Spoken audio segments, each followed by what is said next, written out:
బంగ్లాదేశ్లో హిందువులపై జరుగుతున్న దాడుల గురించి మన దేశంలో ఉన్న ఏ పొలిటీషియన్ మాట్లాడలేదు కానీ డొనాల్డ్ ట్రంప్ ఓపెన్ గా మాట్లాడి హిందువుల్ని కాపాడే బాధ్యత నాది అని చెప్పాడు. ఇండియాను ముక్కలు చేస్తాము, ఇండియా పైన న్యూక్లియర్ బాంబులు వేస్తామని బెదిరిస్తున్నారు. తినడానికి ఆ దేశ ప్రజలకు తిండి లేకపోతే రీసెంట్ గా మన ఇండియా వీళ్లకు లక్షల టన్నుల బియ్యాన్ని పంపించింది. వీడు కుర్చీలో వచ్చినప్పటి నుంచి మన ఇండియాను కంటిన్యూగా టార్గెట్ చేస్తున్నాడు. హిందువులు గవర్నమెంట్ జాబ్ చేయకుండా వాళ్ళపైన బ్యాన్ విధించారు అని చెప్తున్నారు. బంగ్లాదేశ్ ఆర్మీ తలుచుకుంటే ఇండియాను ఈజీగా ఆక్యుపై చేస్తారు, మేము ఇండియానే లేకుండా చేస్తామన్నట్టుగా మాట్లాడారు. నా హెల్త్ బాగోలేదు అనే సాకు చెప్పి బంగ్లాదేశ్ వదిలి పారిపోయే అవకాశం ఉంది అని చెప్తున్నారు. ఆ బియ్యాన్ని మనం బంగ్లాదేశ్ కు పంపించకపోతే మన దేశం పైన అరుస్తున్న వీళ్ళంతా ఆకలి చావులు చచ్చేవారు. కుక్క తోక వంకర అన్నట్టుగా నాకు తెలిసి వీళ్ళు ఎప్పటికీ మారరు. 2025 కల్లా రాజ్యాంగాన్ని ఎలాగైనా మార్చాలి అనే ప్రయత్నం చేస్తున్నారు.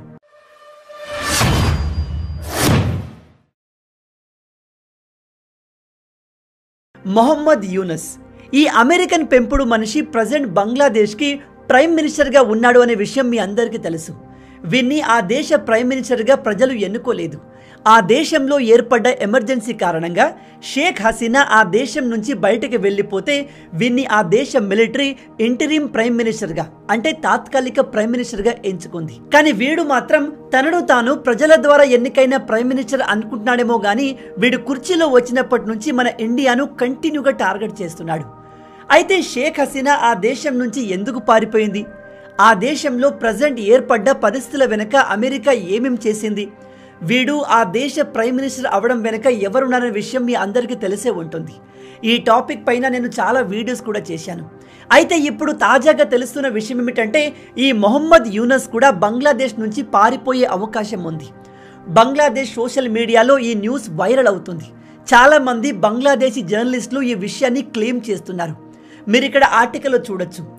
Yunus could flea Bangladesh by January 2025 citing health issues. అంటే ఈ మొహమ్మద్ యూనస్ నా హెల్త్ బాగోలేదు అనే సాకు చెప్పి బంగ్లాదేశ్ వదిలి పారిపోయే అవకాశం ఉంది అని చెప్తున్నారు. ఇది ఏదో ఫేక్ న్యూస్ కాదు. ఈ ఆర్టికల్ని పబ్లిష్ చేసింది బంగ్లాదేశ్లోని ఒక very famous journalist Salauddin Shoaib Chowdary.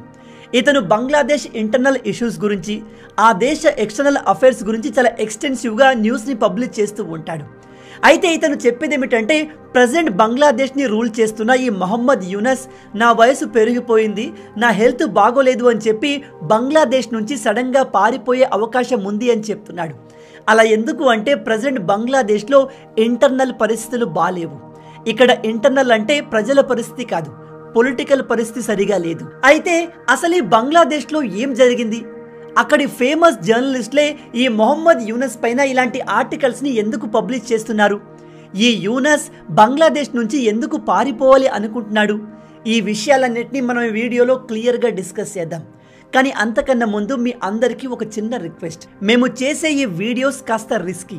ఎందుకంటే కులాలు మతాల గురించి పట్టించుకోకుండా మన దేశంలో ఏం జరుగుతుంది, అలాగే బయట దేశాల్లో ఏమేం జరుగుతున్నాయనే విషయాల్ని మేము బయాస్ లేకుండా నిర్భయంగా మీకు చెప్తున్నాము. ఇది అందరికీ నచ్చదు. మీ అందరికీ తెలుసు, నిజాలు చెప్పే వారికి కూడా ప్రాబ్లమ్స్ తప్పవు. ఇదంతా ఎందుకు చెప్తున్నాను అంటే చాలామంది మన ఛానల్ని సబ్స్క్రైబ్ చేసుకున్నప్పటికీ వీడియో నోటిఫికేషన్స్ రావట్లేదు అని చెప్తున్నారు. దానికి కారణం ఏంటో మాకు తెలియదు. కొన్నిసార్లు మన వీడియోస్ ఎక్కువ మందికి రీచ్ కాకుండా చేసే వాళ్ళు కూడా ఉంటారు. ఈ ప్రాబ్లం మనకు ఉండకూడదు. మన ఛానల్లో వచ్చే ప్రతి వీడియో మీకు వెంటనే అందడానికి మన వాట్సాప్ గ్రూప్లోకి జాయిన్ అయిపోండి. మన ఛానల్లో వచ్చే ప్రతి వీడియో మీకు ఇక్కడ వెంటనే వచ్చేస్తుంది. దీని లింక్ కింద డిస్క్రిప్షన్లో అలాగే కామెంట్లో ఇచ్చాను. దానిపైన క్లిక్ చేసి వెంటనే మన వాట్సాప్ ఛానల్లో జాయిన్ అయిపోండి. రీసెంట్గా ఒక న్యూస్ సోషల్ మీడియాలో బాగా వైరల్ అవుతుంది. దాని ప్రకారం బంగ్లాదేశ్లో హిందువులు గవర్నమెంట్ జాబ్ చేయకుండా వాళ్ళపైన బ్యాన్ విధించారు అని చెప్తున్నారు. కానీ గైస్, ఈ న్యూస్లో ఎటువంటి నిజం లేదు. బంగ్లాదేశ్లో ఎటువంటి ఏ కొత్త రూల్ రాలేదు. కానీ కొంతమంది హిందూ టీచర్లను, ఇతర గవర్నమెంట్ ఉద్యోగులకు అక్కడ ఉన్న రాడికల్స్ గ్రూప్ భయపెట్టి బెదిరించి బలవంతంగా రిజైన్ చేయించిన న్యూస్లు మాత్రం వస్తున్నాయి. ఇలాంటి ఏదైనా ఇంపార్టెంట్ న్యూస్ వస్తే నేను ఖచ్చితంగా మన వీడియోలో కవర్ చేస్తాను. మన వీడియోలో మనం కవర్ చేసే టాపిక్స్ అన్నీ కూడా వెరిఫైడ్ మీడియా హౌస్ నుంచి వచ్చినవి. జెన్యూన్ జర్నలిస్టులు కవర్ చేసిన స్టోరీస్ని మాత్రమే మనం తీసుకుంటాం. ఇక మనం మొహమ్మద్ యూనస్ గురించి మాట్లాడితే ఇతనికి సడన్గా ఏమైంది? ఇతను బంగ్లాదేశ్ వదిలి పారిపోయే పరిస్థితులు ఎందుకు వచ్చాయి అంటే, మీరు ఇంటర్నేషనల్ న్యూస్ని రెగ్యులర్గా ఫాలో అయితే ఈ విషయాన్ని గమనించే ఉంటారు. కొన్ని రోజుల క్రితం బంగ్లాదేశ్ ఇండియా గురించి బాగా నెగిటివ్గా మాట్లాడేది. అక్కడి కొంతమంది politicians, student leaders, even retire అయిన ఆర్మీ అఫీషియల్స్ కూడా బంగ్లాదేశ్ ఆర్మీ తలుచుకుంటే ఇండియాను ఈజీగా ఆక్యుపై చేస్తారు, మేము ఇండియానే లేకుండా చేస్తామన్నట్టుగా మాట్లాడారు. కొందరైతే ఇండియా పైన న్యూక్లియర్ బాంబులు కూడా వేస్తామని బెదిరించారు.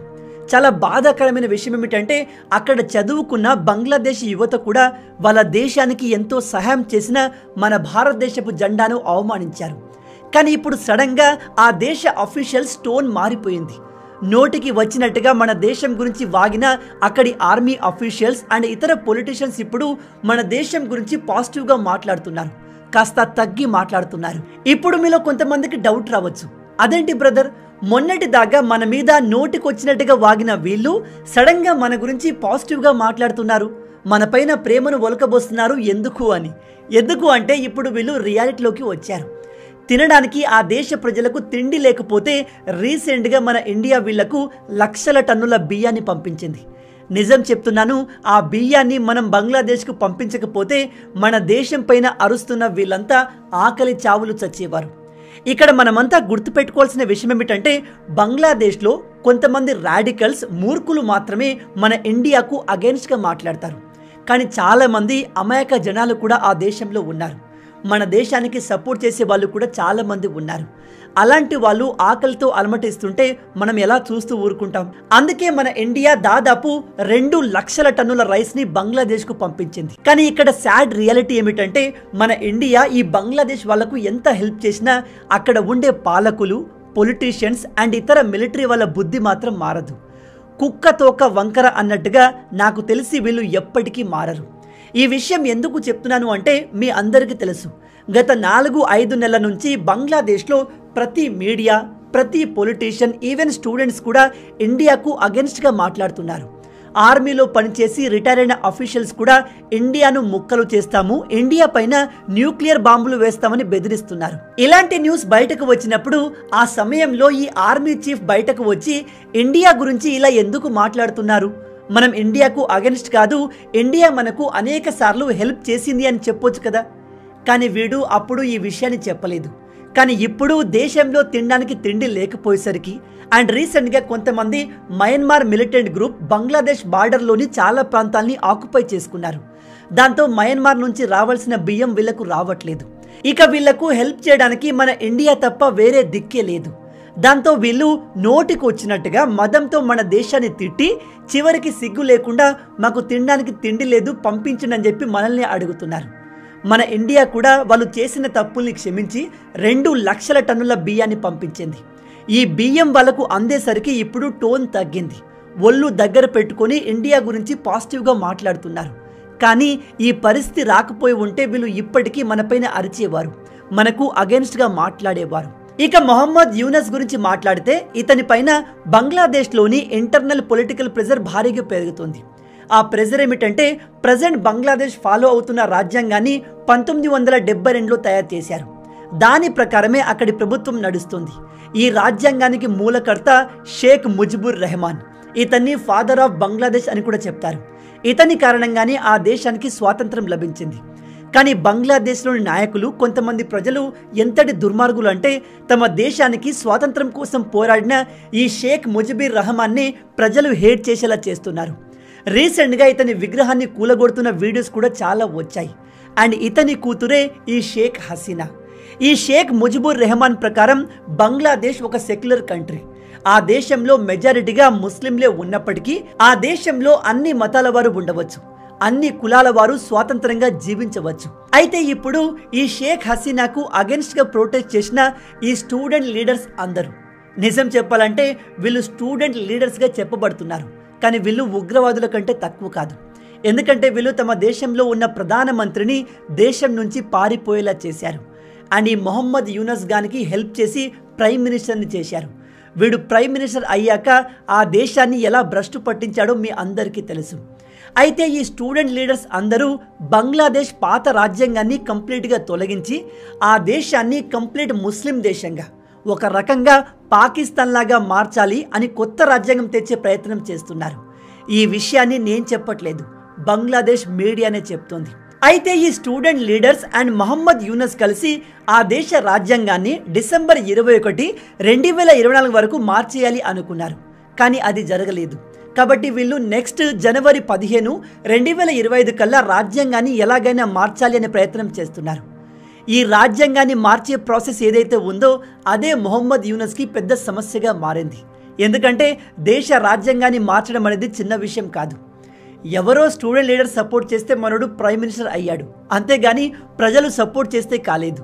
అలాంటి వాడు దేశ రాజ్యాంగాన్ని మార్చేస్తే దేశంలో ఇంటర్నల్ పరిస్థితులు ఎలా మారుతాయో వాడికి అంచనా లేదు. ఇంకో ముఖ్యమైన విషయం ఏమిటంటే ఇప్పటి వరకు వీడికి అమెరికాలో ఉన్న బైడెన్ ప్రభుత్వం కాపాడుతూ వచ్చింది. కానీ జనవరి 20 నుంచి వచ్చేది డొనాల్డ్ ట్రంప్. ట్రంప్ కూడా ఈ బంగ్లాదేశ్లో జరుగుతున్న విషయాల్ని చాలా కేర్ఫుల్గా గమనిస్తున్నాడు. మీకు తెలిసే ఉంటుంది, బంగ్లాదేశ్లో హిందువులపై జరుగుతున్న దాడుల గురించి మన దేశంలో ఉన్న ఏ పొలిటీషియన్ మాట్లాడలేదు. కానీ డొనాల్డ్ ట్రంప్ ఓపెన్గా మాట్లాడి హిందువుల్ని కాపాడే బాధ్యత నాది అని చెప్పాడు. ట్రంప్ పవర్లోకి వచ్చాక బంగ్లాదేశ్లో చాలా మార్పులు జరగబోతున్నాయి.